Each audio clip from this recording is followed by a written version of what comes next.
Hi, my name is Phil and I'm bringing this old canoe stern motorboat back to life. Her name is Jabiru and she's 89 years old this year. This episode is going to cover the fitting of a bow thruster, and you can see the tunnel's already in there, so this story will bring us up to where we are now. I can imagine that there'll be howls of dismay when people see that I'm putting a bow thruster in a beautiful old wooden boat. But rather than go into lots of explanations with individual replies to adverse comments about this, I'm going to explain right now why I'm doing it so that you'll understand a bit better. Now, I'm actually quite okay with handling boats under power in tight situations. I've been doing it for 60 years. And it's something that just doesn't worry me. But I've got a lot of friends who will use this boat and they're not up to that same skill level.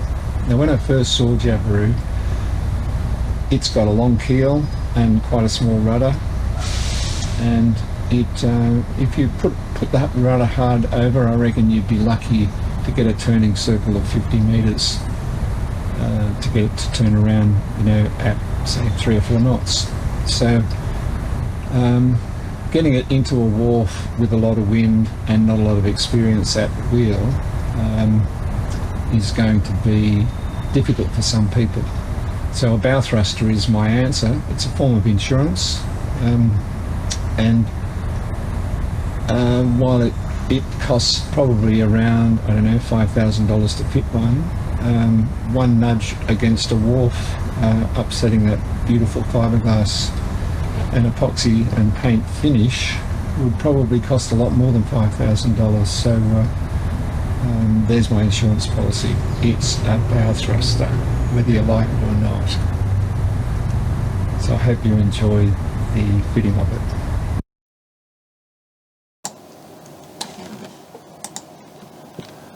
This will be the level of the centre of the tunnel for the bow thruster. I'm going to cut out this rib from about here and all the way down to the bottom, and then I'll do the same on the other side.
At the level of the centre of the tunnel, I set up a horizontal guide and also a large square along the keel. This gives a very accurate guide for a drill to follow to ensure the tunnel is in exactly the right place. After drilling the pilot hole for the centre, I made up a very crude compass from a piece of 8mm rod, and with this I was able to scribe marks on both sides of the hull to cut the hole through the planking for the tunnel tube. Then I was able to drill multiple holes and do the final cut with a jigsaw.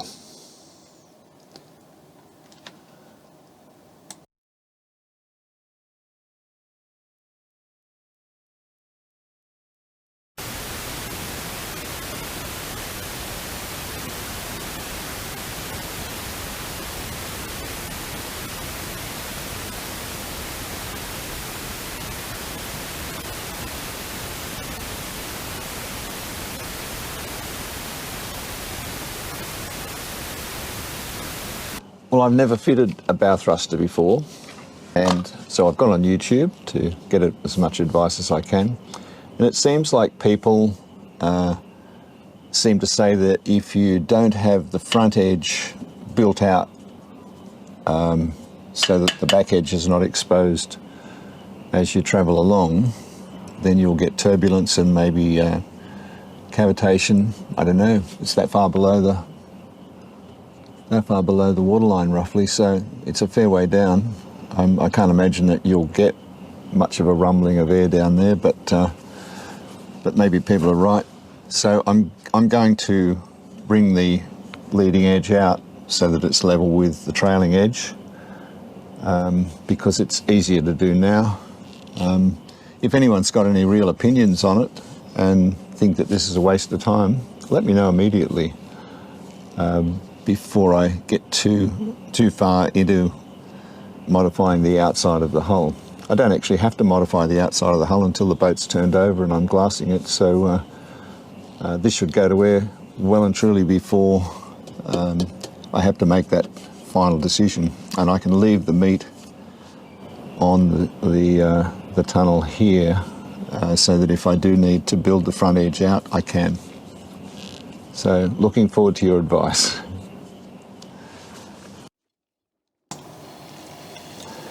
I decided to spline the seams in the area of the bow thruster to make it easier to fare the planking. Then I sanded the general area around that to have it prepared for glassing.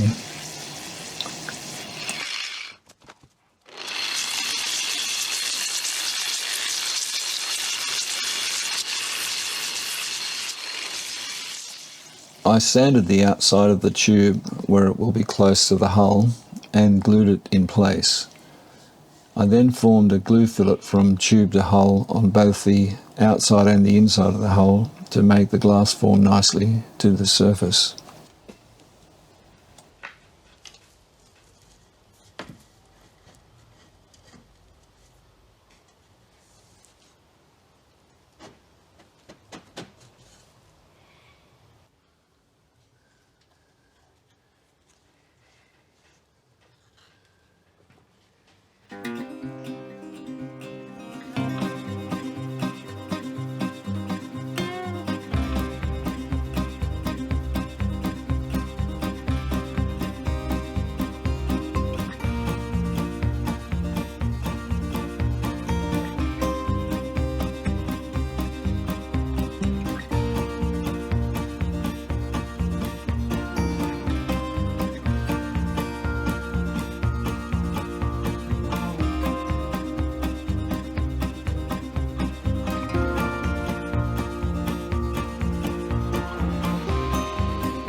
So this is the final.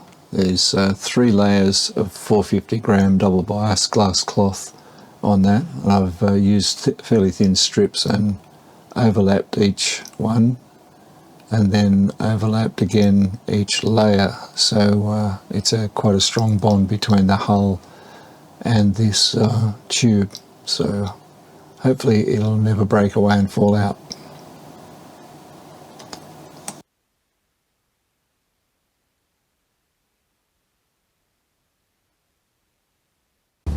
I just thought I'd glass the outside of the front of this, because this is where it will be fed in.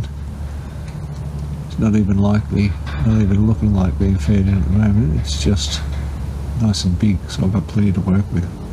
And I did the same thing on the other side here. There we have a bow thrust tube. Isn't that lovely? Well, that's all there is for now. If you want to see more about how to fit a bow thruster into boats, YouTube has a lot of videos on the subject. There's just not too many on putting one into an old wooden boat. So happy hunting if you feel like that. Next episode will be a little bit different. A friend of mine, Roger, who you might have seen helping on the boat from time to time, had a tree that had to be cut down in his yard. It was a silky oak, an Australian native, quite nice timber for cabinet work. So we decided that we'd cut up the remaining log. It was 4.5 metres long and I think about 450 millimetres in diameter at one end, about 350 at the other end. So he needed to make a nice big chunky table for his house, and he offered the rest of the timber to me to fit out Jabiru. So we've got it sitting under the bench here, seasoning, and it's been here since May 2023. So it's got a little bit of a wait go before it's dry enough to use. So anyway, I've enjoyed making this. I hope you enjoyed it, and thanks for your positive comments. Bye.